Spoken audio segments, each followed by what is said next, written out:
Blogging mistake number 4. Auto-blogging with no added value. Auto-blogging used to be a great way of making money. You could outrank the original owner of the content for their own keywords just by getting a larger number of better quality backlinks to your website than the original owner. Those days are long gone. Sure, auto-blogging might still be possible for some, but the odds are greatly diminished. Google slaps the crap out of duplicate content these days, especially if you're not adding any value to your autoblog website. You can add value to your autoblog content by adding your own commentary to the post. Every day, find the new posts pulled in by your autoblog and edit them, adding some new information.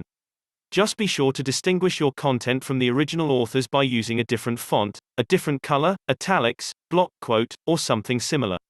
You don't want to make people think the original author wrote your comments, because 1. You want them to think you know what you're talking about, and 2.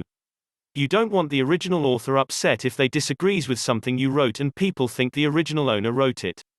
We hope you enjoyed this video.